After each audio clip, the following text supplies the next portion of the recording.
The release of a new Link monster for Noble Knight is old in the Link Brains pack in the OCG, and now its exportation to the TCG in Extreme Force was rather surprising. For when looking at the time-old strategy of Noble Knights, the value of a Link monster for extra deck summoning expansion is basically non-existent.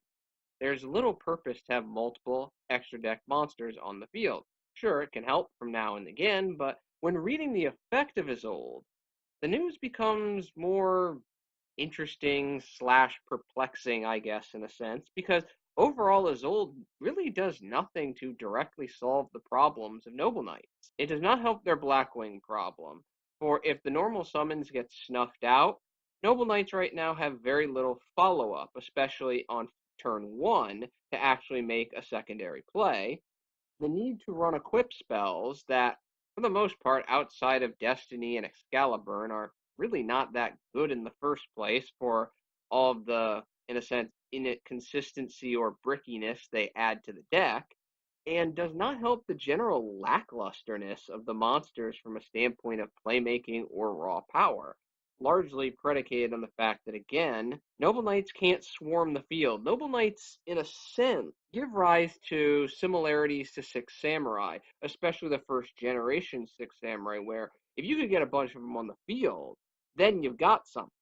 The problem, as Six Samurai players way back when learned when Gateway was banned, it's hard. Gateway with Samurai's "this is how you swarm the field" card. Noble Knights don't have that. And Isolde, because of the resources that you need to invest into her summons, doesn't really fix that problem. However, with all of these concerns, Isolde's effect is rather quality and actually will have a meaningful influence on Noble Knight's deck building, taking it in an entirely new direction. My philosophy with regards to Isolde is, if you're going to center a strategy around her, you need to go outside the family and bring in some other warriors to the party to maximize efficiency. With that said, let us see how my Noble Knight deck has changed with the upcoming release of Isolde in Extreme Force. Starting off, since Isolde has changed the nature of the Noble Knight deck build, it is obviously important to look at her effect. Her summons condition is relatively muted, costing only 2 warrior monsters, and she has lower left and lower right arrows. When Link summoned, the player can add 1 warrior monster to the hand, but cannot summon or use the effect of any monster with that name for the remainder of the turn. The second effect is the ability to send any number of equip spells with different names, they do not have to be noble arms, to the graveyard to special summon any warrior from the deck with a level equal to the number of equip spells sent to the graveyard. Neither of these effects are bad, but as previously mentioned, neither address the chief problems that Noble Knights have right now as a deck, at least in the conventional builds. In fact, the second effect may compound the equip spell problem, leading some deck designers to run more equips than they should, thereby increasing inconsistency. Also, the fact that it sends equip spells, not Noble Knight cards, means you can't send Gwen with its effect, which is certainly unfortunate because the graveyard is where you want Gwen.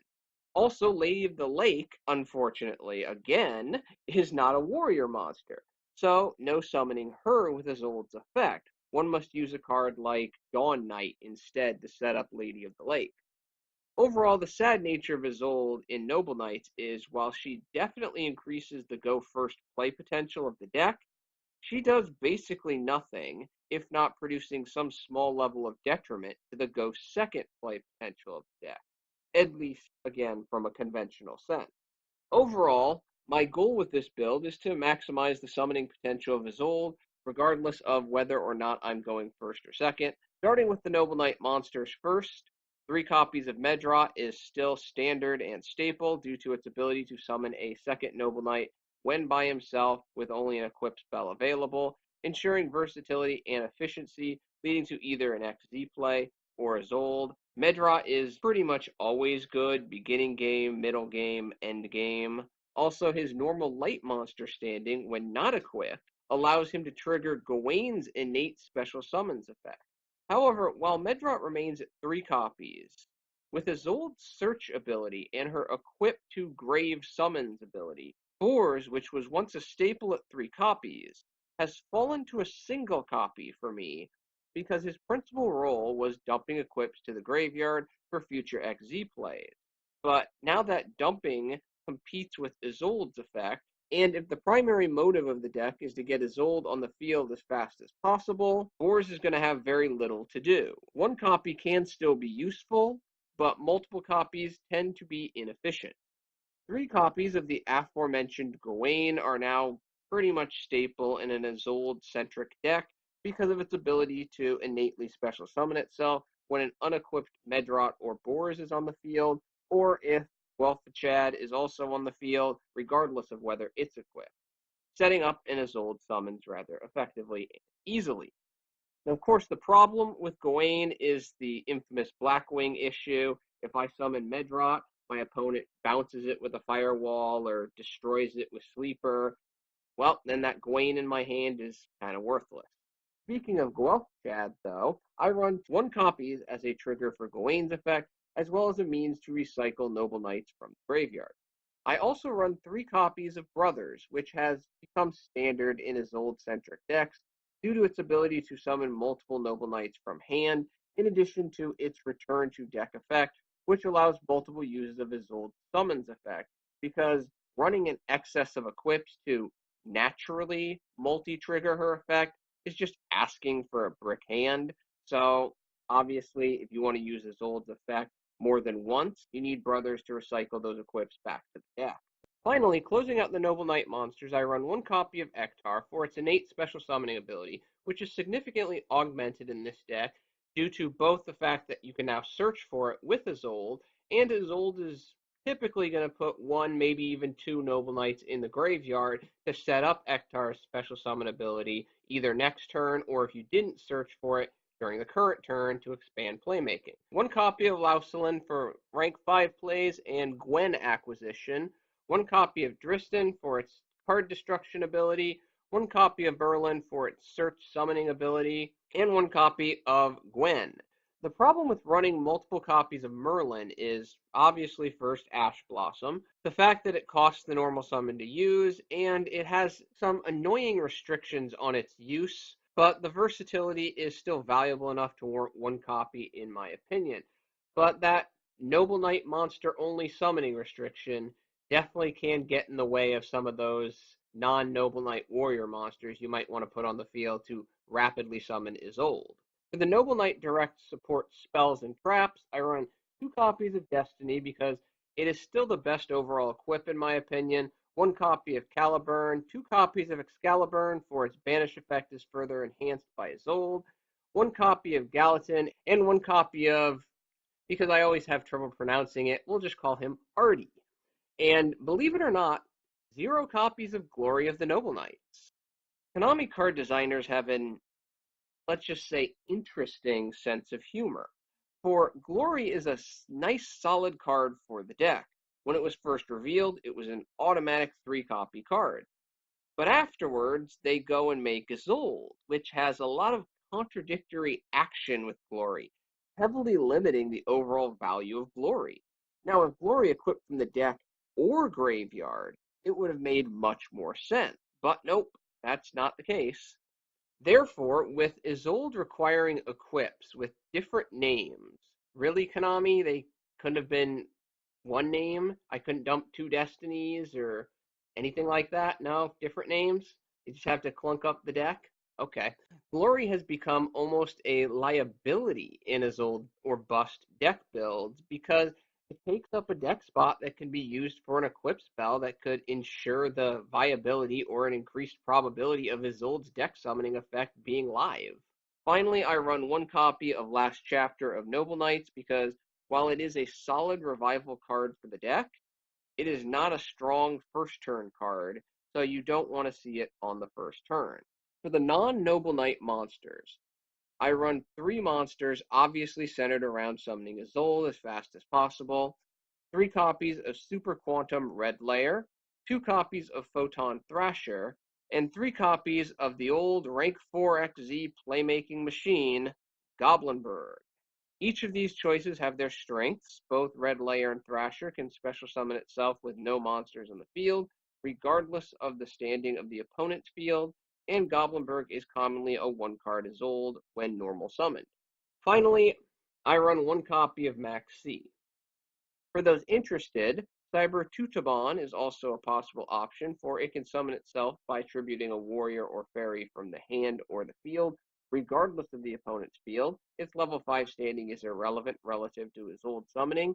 However, the problem with Tutobon that I found is that the need to run at least 5 equip spells in the deck to ensure the viability of Isolde summon from deck effect makes Tutobon's innate special summoning ability a little too inconsistent. I found too often, especially going first, I have 3 non-monsters, Tutobon and a Noble Knight. Fortunately, that won't make me Isolde. Motivating Captain is also another possibility, but for it to really be useful, one kind of has to run a more turbo-type build using discarders like Tutobon, Dark World Dealings, and maybe even a Lightning Vortex, or maybe even run like a Lightsworn type build. For the remaining spells, I run one copy of Raigeki, one copy of Darkhole for field disruption. Due to the interruption issues this deck has, I run 2 copies of Instant Fusion to summon Karbonala Warrior or Invoked Raidjin to help Isolde summoning, or a number of rank 4 or rank 5 XZs when appropriate. One copy of Soul Charge for extra playmaking due to that interruption issue. One copy of Reinforcement of the Army for searching, along with one copy of Upstart Goblin for general drawing. I do not run Noble Knights of the Round Table because I see it as a win more type of card that increases early game inconsistency because it does little to summon the XZ Knights or Isolde early in the duel. In modern Yu-Gi-Oh, the name of the game, as we've all come to learn, is what can you do on turn 1 and 2, not on turn 3+, where table is much more useful, especially now that Isolde can much more rapidly dump different named Noble Knight cards into the graveyard. While not relevant to this discussion, Noble Knight does have the potential to explode as a Linked spam deck when Summoned Sorceress is released and Linked Kuriboh is made legal. But this spam will require Dawn Knight and Lady of the Lake because Lady only banishes herself when used in a Synchro Summons rather than a Link Summons. It's one of the numerous old cards that Konami typically didn't plan for when they made Link Summoning, so now it's pseudo broken to overpowered in Link Summoning. Basically, Lady in Noble Knights and this Link spam build is pretty much a mini level leader. For the extra deck, I run one Invoked Raidjin, one Karbonala Warrior, one Super Quantal Mech Beast Magnaliger, one number S39 Utopia the Lightning, one Artifact Durendal, one number 12 Crimson Shadow Armor Ninja, 2 Sacred Noble Knight of King Arturgus, 1 number 39 Utopia, 1 number 41 Baguska, 2 Arturgus King of the Noble Knights, 1 number 86 Heroic Champion, and 2 Isolde. I only run 2 copies of each of the Noble Knight extra deck monsters because brothers can recycle copies back to the extra deck. This deck is designed around the Isolde or bust strategy in a sense, which does increase the playmaking potential when the opponent does not have a means to interrupt the play by negating Isolde's effect or destroying a monster before you can make Isolde or after you make Isolde, which is probably the biggest weakness of Isolde, is your opponent just saying, go ahead and summon her, now I'm going to bounce her, banish her, destroy her, spin her, and you're screwed. Now, a common opening, if you don't get quote-unquote screwed, is at least one of the Noble Knight XZs, Isolde, and a third Noble Knight, along with a draw via Brothers effect, and that XZ is going to have at least 3 Noble Arms equipped to it. Normally, Destiny, Excaliburn, and either Gallatin if you need attack power, or Caliburn if you want life gain, and a slightly less attack power. However, as mentioned earlier, Isolde does nothing to change the dynamic of the deck, for the XZ monsters still have their same restrictions. The deck really still can only destroy opponent monsters, so if it runs into a monster like Beal, the deck basically auto-loses, and the deck still lacks a lot of interruption. One could run hand traps to attempt to produce this interruption, but not surprisingly, that reduces the consistency and playmaking of the deck.